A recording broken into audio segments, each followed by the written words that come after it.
Jesus Nazareno, sinasamba ka namin, pinipinto ka namin.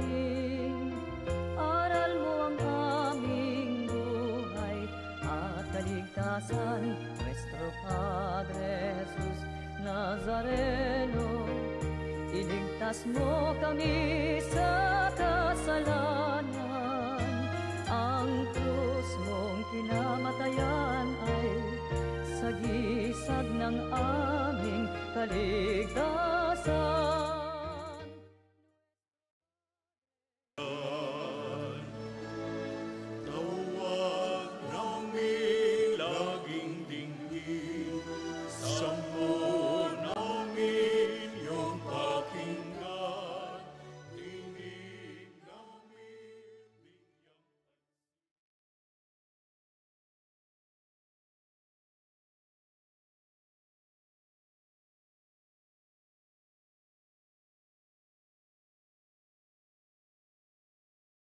Sa ngalan ng Ama at ng Anak at ng Espiritu Santo.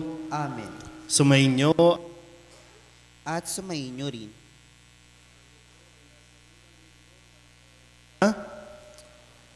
Mga kapatid, aminin natin ang ating mga kasalanan upang tayo'y maging marapat gumanap sa banal na pagdiriwang. Inaamin ko sa makapangyarihang Diyos at sa inyo mga kapatid, na luba akong nagkasala sa isip, salita at sa gawa at sa aking pagkukulang. Kaya isinasamo ko sa mahal na Birhen Maria, sa lahat ng mga anghel at mga banal, at sa inyo mga kapatid, na ako'y panalangin sa Panginoong ating Diyos.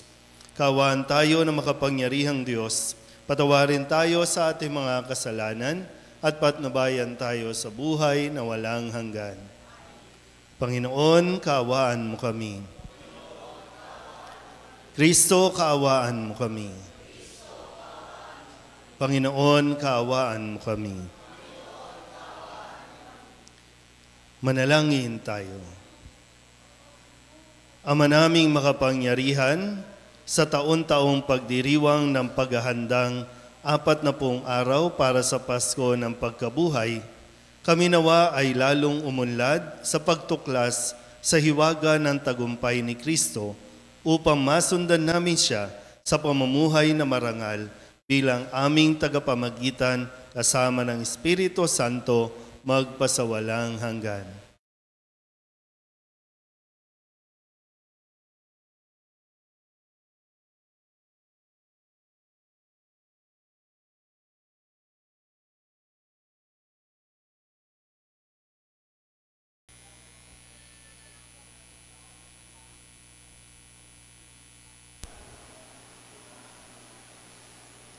Pagbasa mula sa aklat ng Genesis. Ito ang sinabi ng Diyos kay Noe at sa kanyang mga anak. Ako'y nakikipagtipan sa inyo ngayon, pati na sa inyong magiging mga anak. Gayon din sa lahat ng mga bagay na may buhay sa paligid ninyo. Mga ibon, maaamot maiilap na hayop na kasama ninyo sa daong. Ito ang masasabi ko sa aking pakikipagtipan sa inyo.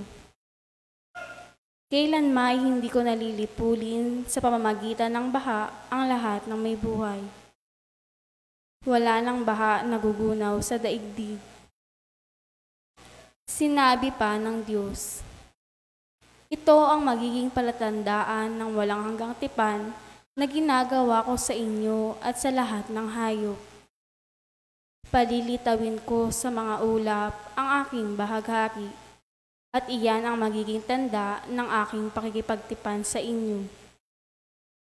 Tuwing magkakaroon ng ulap at lilitaw ang bahaghari, aalalahanin ko ang aking pangako sa inyo at sa lahat ng hayop. Hindi ko na lilipulin sa baha ang lahat ng may buhay. Ang salita ng Diyos. Salamat sa Diyos.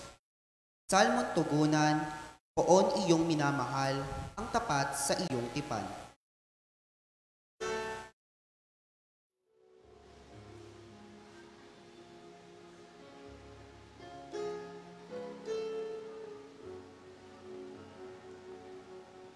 Buwan iyong minamahal, ang tapat sa iyong tipan. Buwan iyong minamahal, ang tapat sa iyong tipan. Ang kalooban mo'y ituro, O Diyos. Ituro mo sana sa aba mong lingkod. Ayon sa matuwid, ako ay turuan, ituro mo. Poon, ang katotohanan, tagapagligtas ko na inaasahan.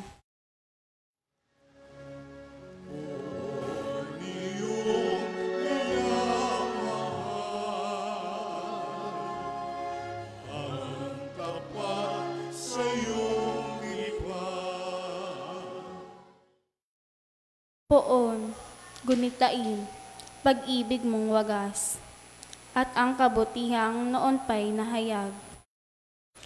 Pagkat pag-ibig mo'y hindi nagmamaliw, ako sana, poon ay alahan.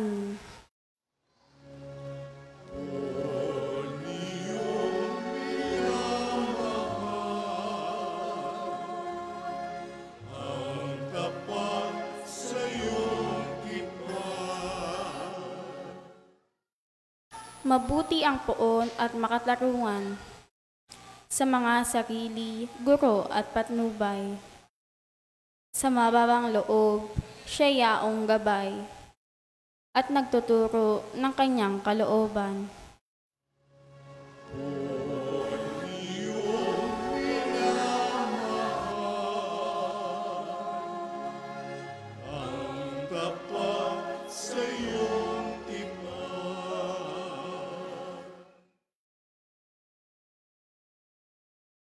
Sinagip ng Diyos si Noe at ang kanyang pamilya mula sa matinding baha.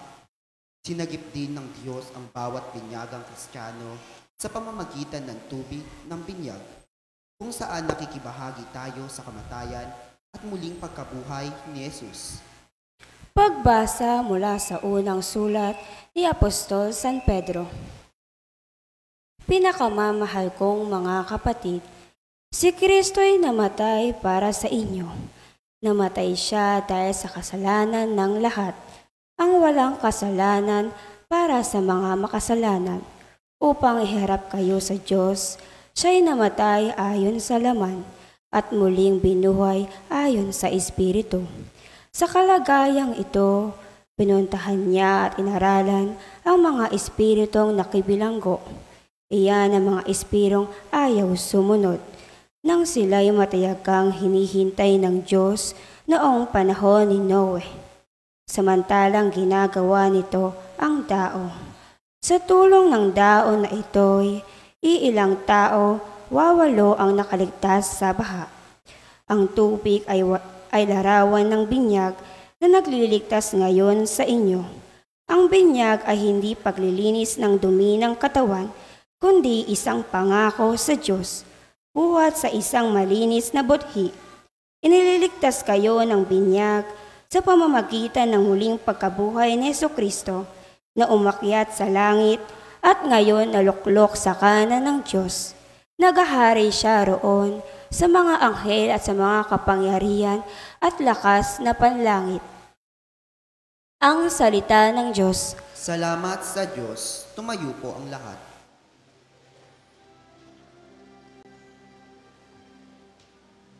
Ang tao ay nabubuhay, hindi lamang sa tinapay, kundi sa salitang mahal mula sa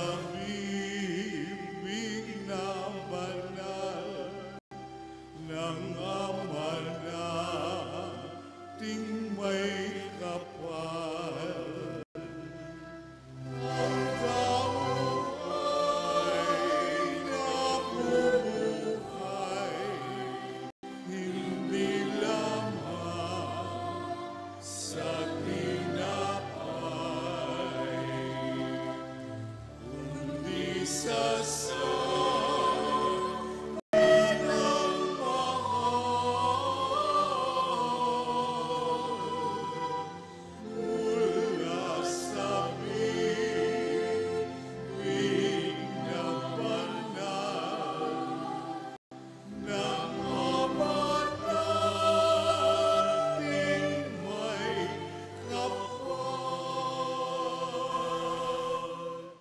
Sumainyo ang Panginoon.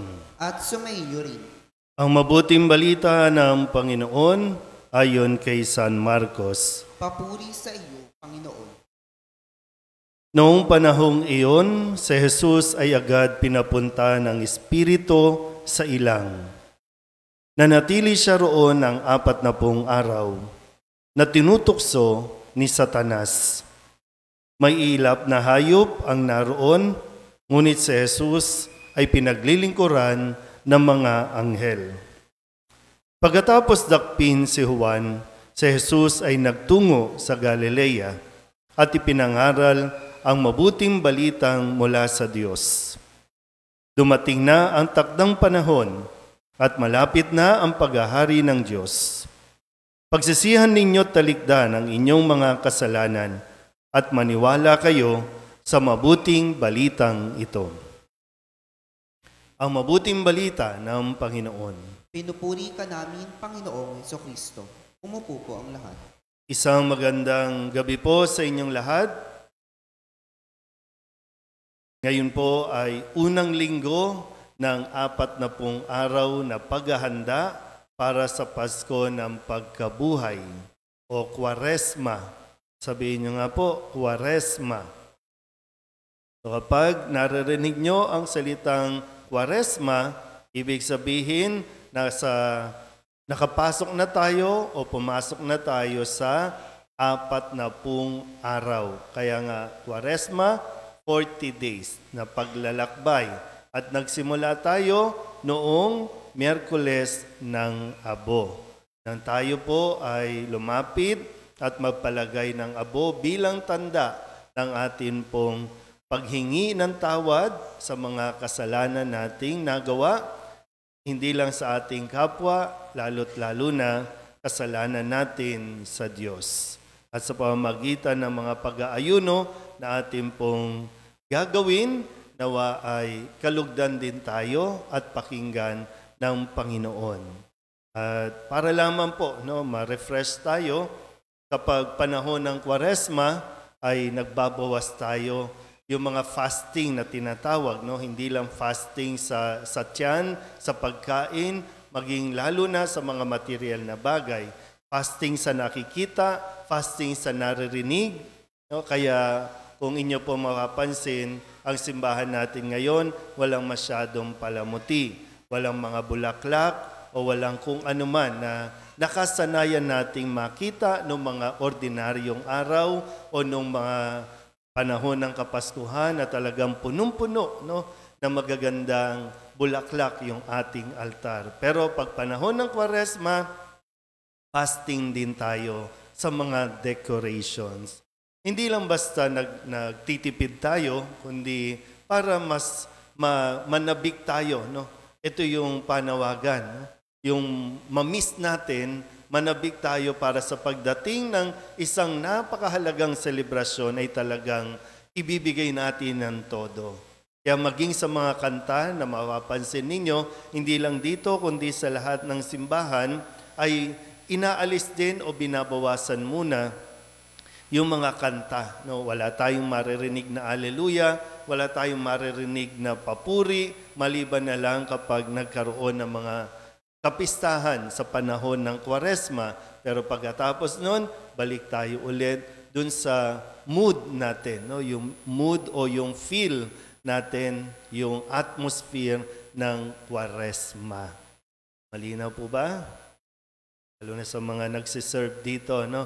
O nagsiserve sa mga simbahan, dapat kahit papano, nagiging aware tayo sa mga gawain o mga pagbabagong konti sa liturhiya ng ating pong selebrasyon. Kasi baka mamaya, no, masabi, bakit ganun? Wala nang bulaklak. Bakit hindi na? Nagtitipid ba? Wala na bang pondo? Hindi naman, no? Bahagi ito ng tinuturo sa atin sa liturhiya para mas makapasok tayo, no, doon sa ating mga pagdiriwang. Ngayong unang linggo, at lagi po ito, no, sa tuwing unang linggo ng panahon ng Kwaresma, ang ibinibigay sa ating ebanghelyo ay ang tukso o panunukso kay Jesus. Sa ebanghelyo ngayong ginamit natin, yung yearby natin, yung ebanghelyo ni San Marcos, hindi masyadong detalyado kung ano-ano yung mga tukso. Pero ang malinaw lang dito ay dinala o pinapunta ng Espiritu si Jesus doon sa ilang. Ano bang makikita mo sa ilang? Wala. Walang signal, walang TV, walang party, walang inuman, wala anong mga nakikita natin araw-araw. Kasi nga, si Jesus ay magsisimula din, no, ng kanyang misyon at kailangan ihanda niya physically, mentally, spiritually ang kanyang sarili para sa misyon. Kaya nga sabi po dito, no, nung pagkatapos nito, nagsimula na si Jesus ipangaral ang mabuting balita. So hindi sugod ng sugod. Kaya kailangan muna niyang pumunta sa isang ilang na lugar, magnilay ng mabuti, magdasal ng mabuti, para handa siya sa kanyang susuungin. Pag-isipan niya na ano ang mga pwedeng mangyari, ano ang hinihingi sa kanya. At dito po narinig din natin na tinukso-tukso siya ni Satanas. Sabi po, no, 40 araw na tinutukso-tukso ni Satanas. Di ko alam kung anong sa Ebanghelyo ni San Marcos, no, kasi wala ngang detalye, paano kaya at ano kaya ang mga panunuksong ginawa ng demonyo kay Jesus para lang panghinaan siguro o kaya naman baka may iniaalok na iba. Akala siguro ng demonyo, mapopersuade niya si Jesus na wag nang ituloy ang balak na ito kasi ito yung magliligtas sa tao. Kaya sana po, no, ngayong unang linggo ay kailangan yung paanyaya sa atin, mas maging aware din tayo sa nangyayari at sa mangyayari pa. Sino ang mga nagpalagay ng abusa noo? Sabihin nyo nga sa katabi ninyo, humanda ka. Nakita ka ng Diyos, no, na nagsikap kang makadalo sa misa. Nakita ka ng Diyos. Pero mayroon pang isang nakakita sa atin, ang demonyo. Simula nung Miyerkules, ano ba ang karanasan ninyo? Simula nung Miyerkules, baka lang hindi tayo aware, ang daming tukso. Sino ang tinutukso? Yung mga nagsimba. Tutuksohin pa ba yung mga nagbibinggol yan? Tutuksohin pa ba yung mga nagiinuman doon? Tutuksohin pa ba yung mga namamasyal, mga out of town? Tutuksohin pa ba? Hindi na. Kasi wala naman sa kanila eh. Pero yung mga tao na nagsabi, no, repent and believe in the gospel. Lord, magsisika po akong makahingi ng tawad, magro-rosaryo ako, mag-iistasyon ako ng krus, magpipilgrimage ako, magproposisyon, kung ano-ano pa.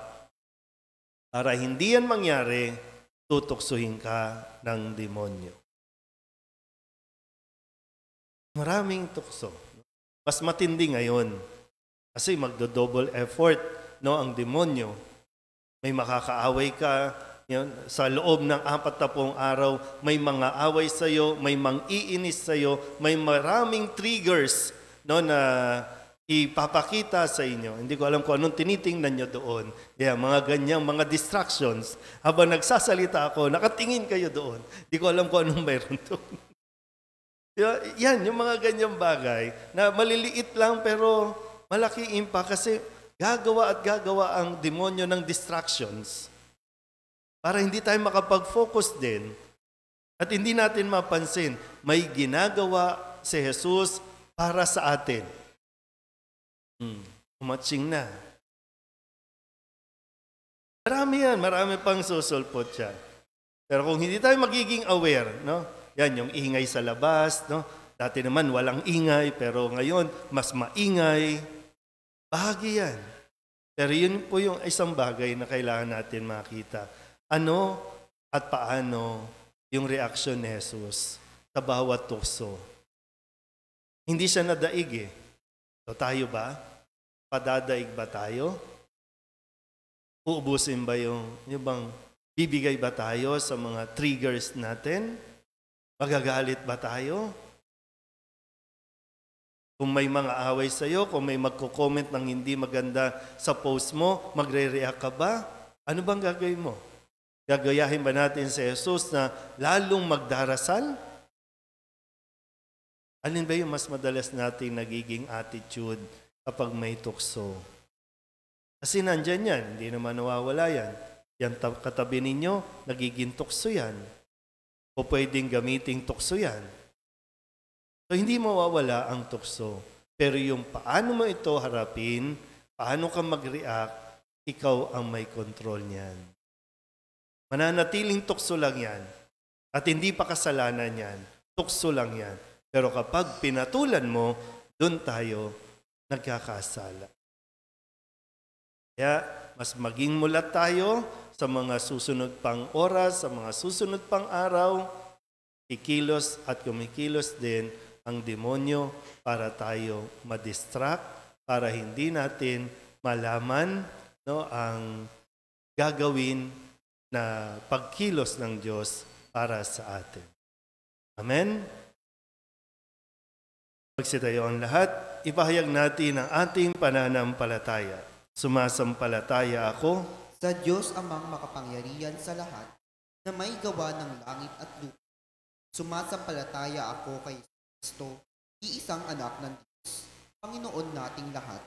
Nagkatawang tao, siya lalang ng Espiritu Santo. Pinanganak ni Santa Maria Birhen, pinagpakasakit ni Poncio Pilato, pinako sa krus, matay, inilibing, nanaog sa kinaroroonan ng mga tao, nang may ikatlong araw na buhay na magmuli, umakyat sa langit, naluluklok sa kanan ng ang makapangyarihan sa lahat, doon magmumula ang parito, sa nangabubuhay at nangamatay na tao.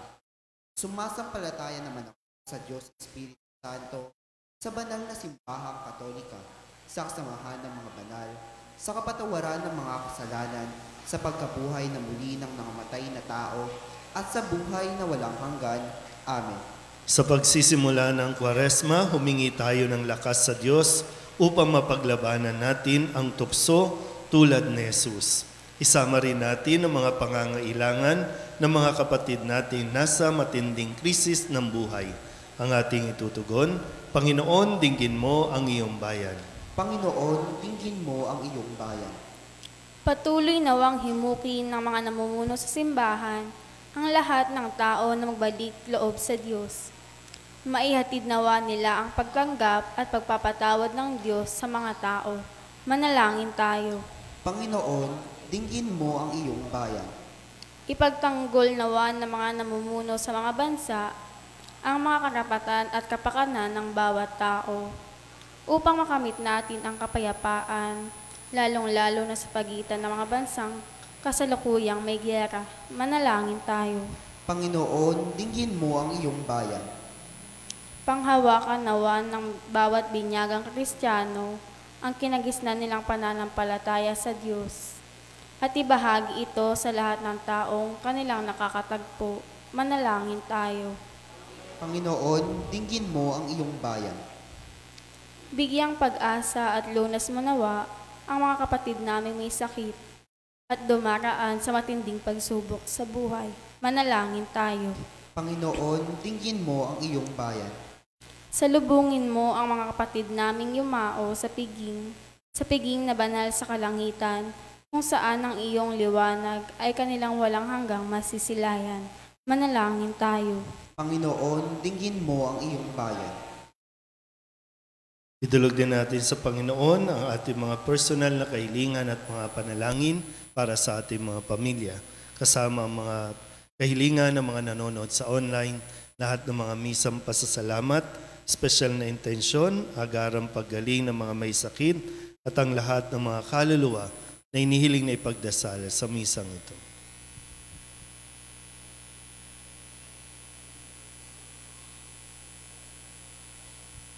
Ang lahat ng ito inihiling namin sa ngalan ni Kristo, aming Panginoon. Amen. Upo po ang lahat.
Manalangin kayo mga kapatid upang paghahain natin ay kalugdan ng Diyos amang makapangyarihan.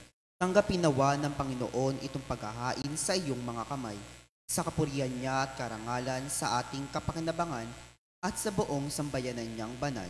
Ama naming lumikha, gawin mong kami maging marapat maghain sa pagdiriwang namin ngayon ng pagsisimula ng banal na panahon ng 40 araw na paghahanda para sa Pasko ng pagkabuhay sa pamamagitan ni Jesucristo kasama ng Espiritu Santo magpasawalang hanggan. Amen. Sumainyo ang Panginoon. At sumayo rin. Itaas sa Diyos ang inyong puso at diwa. Itinaas na namin sa Panginoon. Pasalamatan natin ang Panginoong ating Diyos. Marapat na siya ay pasalamatan. Ama naming makapangyarihan, tunay ngang marapat na ikaw ay aming pasalamatan sa pamamagitan ni Jesucristo na aming Panginoon. Ang kanyang 40 araw na pagtitiis ng kagutuman ay nagbibigay kahulugan sa panahong ito ng pagpapakasakit para sa kapwa-tao. Ang pagtaligot niya sa tuksong maging makasarili ay nagtuturo sa aming harapin ang pagpapakabuti upang kaisa niya'y maging malaya kami sa pagdulog sa hapag ng huling hapunan na siyang hantungan ng lahat sa kalangitan.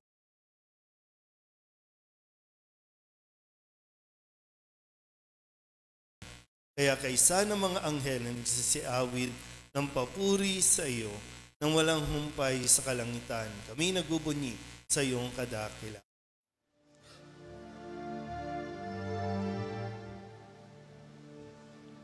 Santo, Santo, Santo, Panginoong Diyos na makapangyarihan, napupuno ang langit at lupa ng kalwalhatian mo.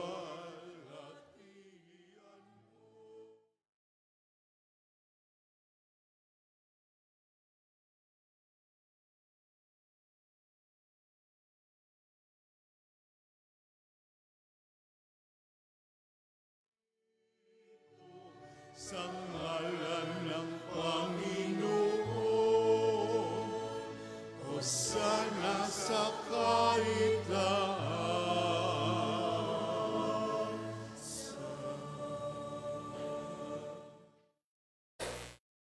Ama naming banal, ikaw ang bukal ng tanang kabanalan. Kaya't sa pamamagitan ng iyong Espiritu, gawin mong banal ang kaloob na ito upang para sa aming maging katawan at dugo ng aming Panginoong Heso Kristo. Bago niya pinagtiis ang kusang loob na maging handog, hinawakan niya ang tinapay, pinasalamatan kaniya, pinaghati-hati niya iyon, iniabot sa kanyang mga alagad at sinabi, tanggapin ninyong lahat ito at kanin, ito ang aking katawan na iahandog para sa inyo.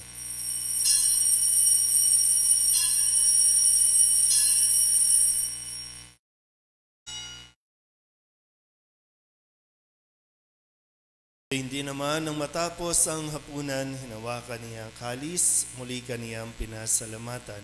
Iniabot niya ang kalis sa kanyang mga alagad at sinabi, tanggapin ninyong lahat ito at inumin. Ito ang kalis ng aking dugo, ng bago at walang hanggang tipan.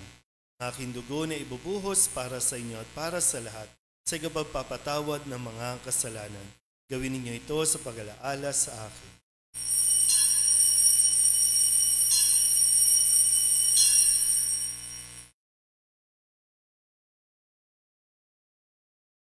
Pagbunyi natin ang misteryo ng pananampalataya. Si Kristo ay namatay, si Kristo ay nabuhay, si Kristo ay babalik sa wakas ng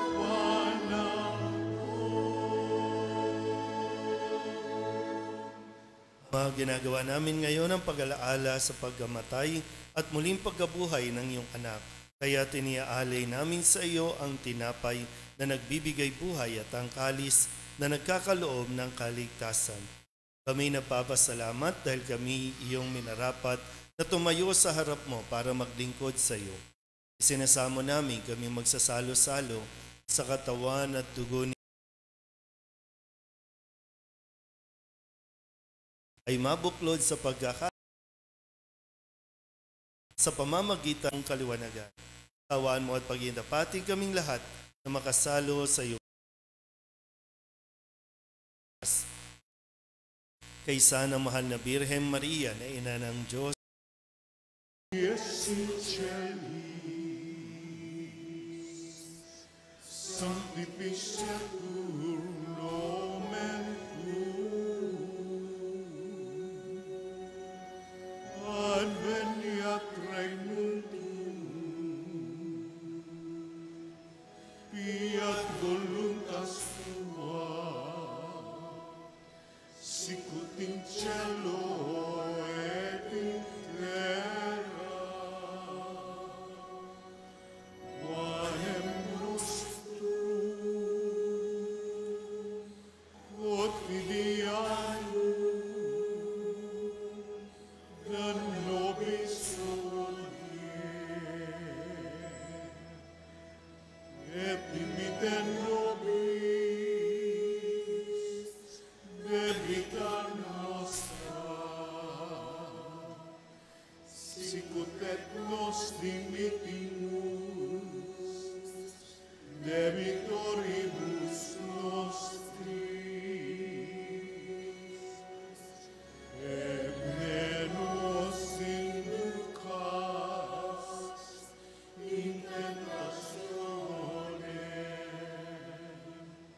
sed libera nos a malo.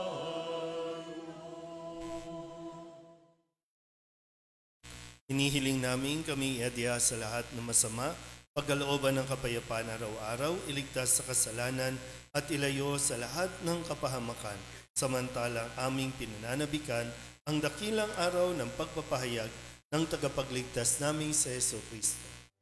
Sapagkat sa iyo nagmumula ang kaharian at kapangyarihan at kaluwalhatian magpasawalang hanggan. Panginoong Heso Kristo, sinabi mo sa iyong mga apostol, kapayapaan ang iniiwan ko sa inyo, aking kapayapaan ang binibigay ko sa inyo. Tunghayan mo ang aming pananampalataya at huwag ang aming mga pagkakasala. Pagkalooban mo kami ng kapayapaan at pagkakaisa ayon sa iyong kalooban, sama ng Espiritu Santo, magpasawalang hanggan. Amen. Ang kapayapaan ng Panginoon ay laging sumainyo. At sumayo rin. Magbigayan po tayo ng kapayapaan sa isa't isa.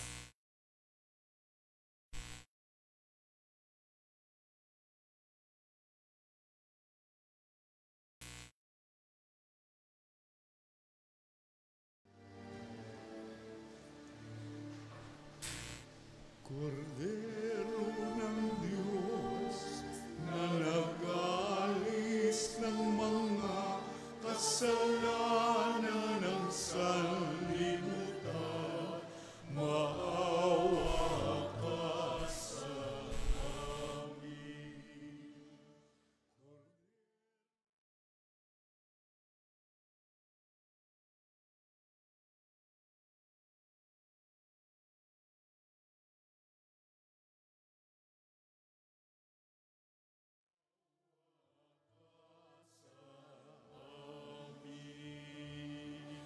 Kordero ng Diyos na kasalanan ng sanlibutan, ipagkaloob mo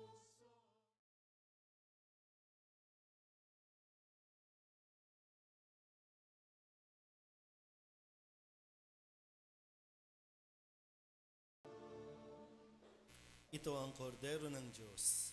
Ito ang nag-aalis ng kasalanan ng sanlibutan. Mapalad ang mga inaanyayahan sa kanyang piging.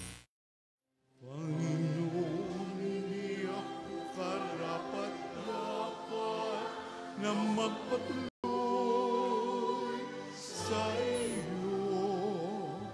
Ngunit sa isang salita mo lamang ay gagaling ako. Katawan ni Kristo,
manalangin tayo. Ama naming mapagmahal, kaming pinapakinabang mo sa pagkaing iyong bigay ay tumanggap ng pampalakas ng pananampalataya, pampatibay ng pag-asa at pampaalab ng pag-ibig. Matutuhan nawa naming damahin ang gutom at pananabik sa tunay na pagkaing nagbibigay buhay upang kami makapamuhay sa bawat salita na namumutawi sa iyong bibig sa pamamagitan ni Jesucristo kasama ng Espiritu Santo magpasawalang hanggan. Amen. Po muna po para Ang second collection po ay para sa Caritas program, yung Alay Kapwa, yung kanilang mga scholarship at iba pa mga tinutulungan ng ating pong simbahan. Maraming salamat po sa lahat po ng mga nagbigay tulong para po sa ating second collection. At nais ko lang din pong i-welcome sa ating komunidad ang sina Dolores Alca at ang kanya po mga kasama mula pa sa United States of America na bumibisita po sa ating parokya. Welcome po sa Soledad.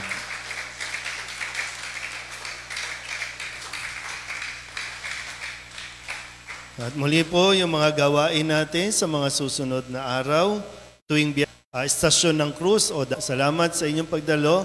Kung maari po sa inyong pag-uwi o paglabas ay baka nais yung magbitbit nung handog solidad, yung alkansya natin. Baka pwede nyo ilagay sa mga tindahan o sa mga opisina. Yan po ay iniipon natin para sa gagastusin pampapintura o repainting ng ating pong simbahan, ang tahanan ng solidad. So, no pressure kung kailan nyo mapuno. Pero sana sa Holy Week ay maihandog po natin sa mismong pagdiriwang sa Huwebes Santo, pwede niyong ialay po kung madadalo niyo na. Kung hindi naman, anytime, no pressure. Basta't yan po ay iipunin natin bilang pondo sa pagpapapintura ng ating simbahan. Magsitayo na po ang lahat. Sumayin niyo ang Panginoon. At sumayin niyo rin. At pagpalain kayo ng makapangyarihang Diyos, Ama at Anak, Espiritu Santo. Amen. Tapos na ang banal na misa, humayo tayo sa kapayapaan ni Kristo. Salamat sa Diyos. Magandang gabi po.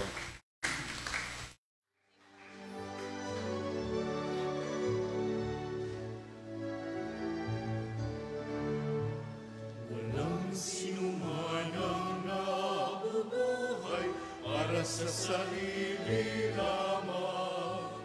Walang sinuman ang namamatay para sa sarili lamang.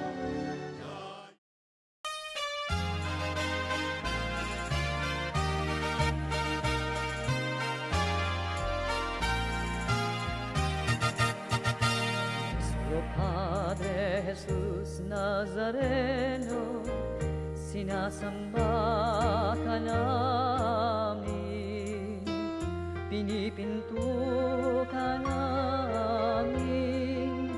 aral mo ang aming buhay at kaligtasan. Nuestro Padre Jesus Nazareno, iligtas mo kami sa kasalanan.